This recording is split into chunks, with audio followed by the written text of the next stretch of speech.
네, 이제 두 번째 꼭지 성경 속의 이주민 선교로 넘어가도록 하겠습니다. 선교 역사가인 앤드류 월슨은 이주는 성경을 간통하는 주제이다 라고 했습니다. 구약 성경과 신약 성경 전체에 걸쳐 이주의 이야기가 주요하게 다루어지고 있다는 건데요. 그러면서 그는 성경 속의 이주를 두 가지 유형으로 구분합니다. 형벌로서 이주와 부르심으로서의 이주입니다. 아담이 범죄한 이후에 에덴 동산에서 쫓겨나는 일, 바벨탑 사건, 바벨론 포로로 잡혀가는 일, 또 신약에서 AD 70년에 예루살렘 성전이 파괴되고 유대인들이 디아스포라가 되어서 세계 곳곳으로 흩어지는 일 등이 형벌로서 주어지는 이주의 이야기들입니다. 부르심의 이주는 어떤가요? 하나님께서 아브라함을 부르시어 복 주시겠다고 하시면서 곧이어 본토 친척 아버지의 집을 떠나 이주하라고 말씀하십니다. 애굽에서 고통 중에 있는 이스라엘을 보시고 젖과 꿀이 흐르는 가나안 땅으로 이주하게 하시는 일, 바울의 선교, 베드로와 야고보가 흩어진 나그네로 살아가는 성도들에게 보내는 서신 등에서 부르심의 이주 이야기가 담겨 있습니다. 형벌적 이주와 부르심의 이주가 명확하게 구분되는 때가 있지만 때로는 구분이 어려운 때가 있고 심지어 두 가지 유형이 복합적으로 엮여 있는 경우들이 있습니다. 다니엘과 에서더가 그런 경우라고 할 수 있겠죠. 이들은 유다의 멸망으로 인한 징벌적 성격으로 바벨론으로 강제 이주가 되었지만 그렇게 도착한 이방 땅에서 여호와의 이름을 열방 가운데 알리기 위해 선교적 백성으로 쓰임 받았기 때문입니다. 사실 성경은 창세기 1장부터 인류의 이동을 명하고 있습니다. 하나님이 사람을 만드시고 번성하여 땅에 충만하라, 땅을 정복하라고 말씀하시는데 이 말씀을 이루기 위해서 이주가 반드시 동반되어야 하기 때문입니다. 구약에서 이주민의 이야기를 찾으려면 가장 먼저 보이는 사람이 아브라함이죠. 아브라함의 부르심에 대한 선교적 의미를 잠시 뒤로 하고 그의 이주민으로서의 삶이 어떠했는가를 보면 그의 삶은 정말 고달픈 삶의 연속이었다라는 것을 알 수 있습니다. 하나님의 말씀에 순종하여 고향과 친척과 아버지의 집을 떠난 아브라함은 곧바로 어려움에 처합니다. 낯선 이방 땅에서 기근을 만납니다. 목초지를 찾아 계속 이동하여야 했고 결국 애굽까지 내려가게 됩니다. 그곳에서 아브라함은 사랑하는 아내를 빼앗기죠. 아브라함이 인생이 좋고 훌륭한 남편인 줄 알았더니 그게 아니었던 것 같아요. 자기가 살자고 아내를 지금 버리고 있는 건가요? 자기가 죽더라도 아내를 살려야지 어떻게 아브라함이 그렇게 할 수 있었을까요? 그런데 오늘날 이주하는 난민들의 삶을 보면 한편 아브라함 가정의 어려움이 이해가 되기도 합니다. 그 상황에서 사라를 누이라고 말하는 것보다도 더 좋은 대안을 찾을 수 있었을까? 아브라함도 가슴을 찢으면서 정말 마지못해 그렇게 하지 않았을까라는 생각이 듭니다. 오늘날 이주하는 가정에서 여성들은 더 많은 희생을 당하고 있습니다. 아브라함의 가정이 그랬던 것 같습니다. 아브라함과 사라는 이 같은 위험을 두 번이나 경험합니다. 한 번의 상처가 아물기도 전에 또다시 그런 위험에 처하죠. 아마도 사라는 평생 이와 관련된 트라우마를 안고 살지 않았을까 싶습니다. 하나밖에 없는 혈육인 조카 롯이 가나안 전쟁에서 휩싸여 온 가족이 포로로 잡혀갑니다. 아브라함은 집안의 남자들을 모아서 가나안 연합군을 쫓아갑니다. 정말 하나님의 은혜로 롯을 구할 수 있었지만 아브라함은 그들로부터 보복을 당할 것에 대한 두려움으로 또다시 짐을 싸고 새로운 곳으로 이주를 하게 됩니다. 아브라함은 평생을 이주민으로 살았습니다. 사라가 죽었을 때에 아내를 묻을 땅 한 평이 없었습니다. 사라가 죽고서야 해쪽 속 에브론의 밭에서 막벨라 굴을 사서 아브라함을 아내 사라를 장례 치릅니다. 아브라함은 이주민이 겪을 수 있는 모든 위험과 고통을 고스란히 다 통과하는 그런 고달픈 이주민의 삶을 산 사람이었습니다. 형들에게 팔리고 노예가 되고 감옥에까지 갇히는 요셉은 아브라함 못지않은 그런 이주민으로서의 아픔과 고통을 겪었지만 그러나 그는 이방 땅에서 이주민으로서 성공한 모습을 보여줍니다. 특별히 요셉은 이방 애굽에 역동적으로 동화되어 애굽인과 함께 살아갑니다. 네, 애굽의 말을 배우고 애굽의 옷을 입고 애굽의 여인과 결혼을 하고 애굽의 관습을 따라 살아갑니다. 요셉이 많은 부분 애굽에 동화되어 살아가고 있지만 살아간다고 하더라도 여호와 하나님에 대한 신앙과 소망을 버리지는 않았습니다. 요셉은 자신이 죽은 후에라도 자신의 해골이 조상 아브라함과 이삭과 야곱의 하나님이 약속한 그 땅으로 옮겨지기를 바라고 소망했습니다.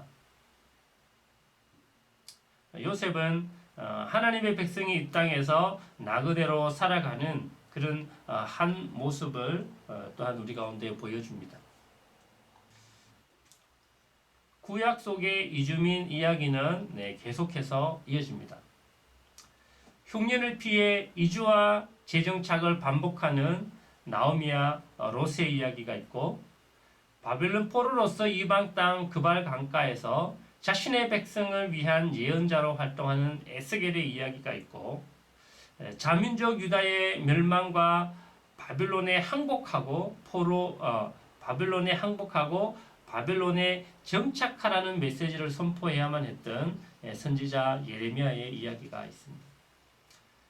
바벨론 포로에서 귀환을 위한 지도자로 부름받은 에스라 이야기, 페르시아의 관료로서 예루살렘 성벽 재건을 위해 돌아온 느헤미야 이야기, 동족 유대인을 하만의 인종 청소 학살로부터 구원한 에스더와 모르드게의 이야기. 성경 속의 이주민의 이야기는 너무너무 많습니다. 이쯤 되면 이주가 성경을 관통하는 주제다라고 말했던 앤드류 웰스의 말에 충분히 공감이 가실 거라고 생각이 됩니다. 네, 다시 아브라함의 이야기로 돌아와서 하나님의 선교적 관점에서 아브라함의 삶을 한번 보고자 합니다. 창세기 12장에 하나님께서 아브라함을 찾아오십니다. 그리고 아브라함에게 복을 주실 뿐 아니라 아브라함을 통하여 땅의 모든 족속이 복을 받을 것이라고 말씀하십니다. 창세기 말씀은 땅의 모든 족속이 구체적으로 누구를 말하는지 분명히 보여주고 있습니다. 창세기 10장에 노아의 홍수 이후에 흩어지는 셈과 함과 야벳의 자손을 통하여 일어난 70족속의 이름들이 하나하나 다 열거되어져 있습니다. 그리고 하나님은 아브라함을 불러서 이 모든 땅의 족속들, 모든 족속들을 복 주시겠다고 말씀하십니다. 하나님은 진정 땅의 모든 족속을 복 주시는 하나님이십니다. 그런데 하나님이 아브라함에게 축복의 약속과 더불어 고향과 친척과 아버지의 집을 떠나 이주민으로 살라는 말씀을 하시는 거죠. 왜 하나님이 아브라함에게 이주의 삶을 요구하셨을까요? 앞에서 아브라함의 삶을 살펴본 바와 같이 아브라함은 이주의 과정 가운데 수많은 어려움과 위험을 직면하게 됩니다. 아브라함은 그 고난과 위험에 직면할 때마다 여호와의 이름을 부릅니다. 그리고 어김없이 여호와 하나님의 구원을 경험하게 됩니다. 이 과정을 반복하면서 아브라함이 믿음의 사람으로 빚어져 가는 것을 성경은 보여줍니다. 아브라함뿐만 아니라 이삭과 야곱과 요셉 역시 이주민의 삶을 통하여 하나님의 사람이 되어가는 거죠. 하나님은 아브라함과 이삭과 야곱과 요셉이 이주민으로서 살아가면서 만나는 사람들에게 하나님의 축복을 흘려 보내주십니다. 그날 왕 아비멜렉은 하나님께서 아브라함과 함께 하시는 것을 보고 아브라함을 찾아와서 언약을 맺습니다. 맺자고 먼저 제안을 하죠. 이삭이 파는 우물마다 물이 나오고 하는 농사마다 풍장을 이루는 모습을 보고 그 아들 아비멜렉도 이삭을 찾아와서 하친 조약을 맺습니다. 야곱이 삼촌 집에 머무니 삼촌의 집이 복을 받습니다. 요셉이 보디발의 집에 있으니까 보디발의 집이 형통하고 요셉으로 말미암아 애굽이 7년 흉년을 잘 넘기고 평안을 누립니다. 하나님은 이주하는 족장들을 통하여 당신의 축복을 열방에 흘려 보내시는데 이것이 이주에 담겨진 하나님 선교의 비밀이 아닐까요? 하나님은 바벨론의 포로로 잡혀간 이스라엘 백성들에게 예레미야를 통하여 그곳에 안착하여 살며 결혼도 하고 자녀를 낳으며 번성하라고 말씀합니다. 이방의 포로로 잡혀간 이스라엘 백성에게는 도저히 이해할 수 없는 의문과 고뇌가 있거든요. 어떻게 이스라엘이 바벨론과의 전쟁에서 질 수가 있을까? 고대 근동에서는 나라 간의 전쟁을 그 나라의 신들의 전쟁으로 이해하는 면이 있습니다. 이스라엘이 바벨론과의 전쟁에서 진 것은 결국은 여호와 하나님이 바벨론의 신에게 졌다고 볼 수 있는 거죠. 이방 신들이 다스리는 바벨론 땅에서 하나님 백성으로서 어떻게 살아갈 수 있을 것인가? 언제쯤 예루살렘으로 돌아갈 수 있을 것인가? 바벨론 도성에서 이스라엘 백성들은 고뇌하고 슬퍼하고 있습니다.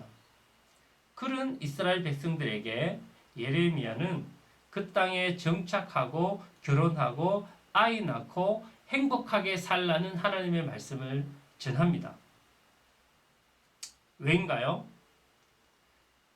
하나님은 유다 땅에만 거하는 하나님이 아니라 바벨론 성에도 동일하게 거하시고 모든 곳에 거하시는 하나님이시기 때문입니다. 그러니 하나님께서 걱정하지 말고 염려하지 말고 그곳에 살아라라고 말씀합니다. 심지어 7절에는 너희를 사로잡아간 그 성읍의 평안을 구하고 그를 위하여 여호와께 기도하라라고 말씀합니다. 어떻게 자신들의 모국을 멸망시킨 적국을 위해 평안을 구하고 기도하라고 말씀을 하나요?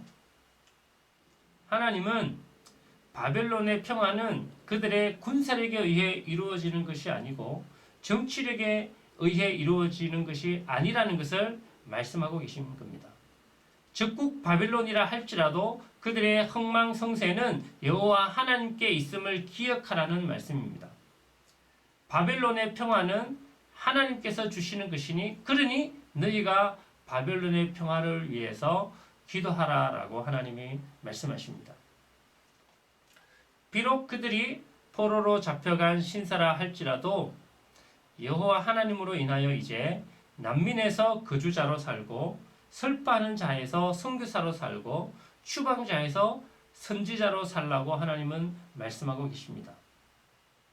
하나님은 당신을 떠난 이스라엘을 바벨론을 사용하여 징계하시지만 동시에 그 흩어진 이스라엘을 통하여 열방에 당신을 알리시는 선교적 비전을 품고 계셨던 겁니다.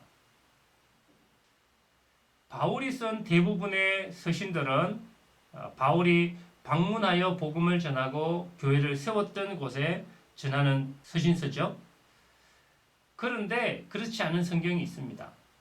네, 로마서입니다. 바울은 2차 선교 여행 중에 고린도에서 로마서를 쓴 것으로 학자들은 추정합니다. 바울은 로마를 방문한 적이 없습니다.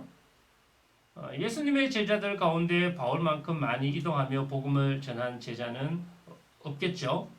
그러면 누가 로마에 복음을 전하고 교회를 세웠을까요? 우리는 그 해답을 사도행전 2장 오순절 성령 강림 사건에서 찾을 수 있습니다. 그때에 경건한 유대인들이 천하 각국으로부터 와서 예루살렘에 머물렀다고 성경은 말씀합니다. 사도행전 2장은 그 이야기를 더욱 자세히 기록하고 있습니다. 천하 각국으로부터 예루살렘으로 와서 오순절 성령 강림 때에 사도들로부터 복음을 들은 사람들은 메소포타미아 나라들에서 왔고 유대에서 왔고 아시아에서 왔고 북아프리카에서 왔고 섬나라들에서 왔고 아라비아와 같은 사막 지역에서도 왔습니다. 그리고 로마로부터 온 사람들도 함께 있었다고 성경은 분명히 말씀합니다. 이들이 예루살렘에서 십자가에 죽으시고 부활하신 예수님의 복음을 듣고 각자의 나라로 돌아가서 이 복음의 소식을 전함으로 그렇게 세계 모든 곳곳에 교회가 세워질 수 있었을 것입니다. 초대교회의 탄생과 동시에 이주민에 의해 선교가 시작되었던 것입니다. 초대교회 당시 천하 각국에 흩어져 살고 있는 유대 디아스포라인들은 사실 구약의 바벨론 포로 시절부터 이어져 온 디아스포라들입니다. 헬라 제국에서 로마 제국으로 이어지는 당시의 정치, 사회, 지리 상황은 예수님 시대와 초대교회 시대에 유대 디아스포라들을 통하여 복음이 계속해서 흘러갈 수 있는 그런 환경들을 제공해 주었습니다. 최초의 선교사 바울과 바나바를 파송한 안디옥 교회는 흩어졌던 이주민이 이국 땅에서 이방인에게 복음을 전하여 세워진 교회입니다. 스데반의 일로 인하여 환난으로 흩어진 이들이 가는 곳마다 말씀을 전했습니다. 그러던 중 섬나라인 구브로와 북아프리카 구레네에서 온 사람들이 안디옥에서 헬라인에게 복음을 전하여서 안디옥 교회가 세워졌습니다. 안디옥 교회는 분명히 다문화 교회였을 것입니다. 다문화적 특성을 가진 교회였기 때문에 더욱이 바울과 바나바의 세계 선교의 끝까지 함께 할 수 있었을 것이라고 생각이 됩니다. 사도행전에서 주역으로 등장하는 바울과 그들의 동료들을 보면 대부분이 이주와 다문화 배경을 가진 사람들이었습니다. 바울은 로마의 시민권을 가진 길리기아 다소 출신의 디아스포라였고요. 바나바는 구브로 섬 출신의 디아스포라고, 디모데는 그리스인 아버지와 유대인 어머니 사이에 태어난 디아스포라고, 브리스길라와 아굴라 부부는 소아시아 본도와 로마 출신 디아스포라였습니다. 바울과 그의 디아스포라 동료들은 모두 자신의 디아스포라 경험을 통해 준비된 유능한 선교사였던 것이죠. 여러분, 신약 성경은 저와 여러분을 외국인이요 나그네라고 말합니다. 히브리서는 아벨, 에녹, 노아, 아브라함과 같은 믿음의 선진들을 열거하고는 이들이 하나님 나라를 소망하면서 이 땅에서 나그네로 살았다고 말씀합니다. 베드로와 야고보 또한 하나님의 백성들을 향하여 흩어진 나그네라고 말을 합니다. 그렇습니다. 우리의 소망은 이 땅이 아니고 예수 그리스도와 하나님 나라에 있습니다. 저와 여러분이 마음 중심에 누구보다도 더 나그네의 정체성을 품고 이 땅의 나그네로 찾아온 이주민들을 참 본향 되신 예수님께로 인도하는 하나님 백성 되기를 소망합니다.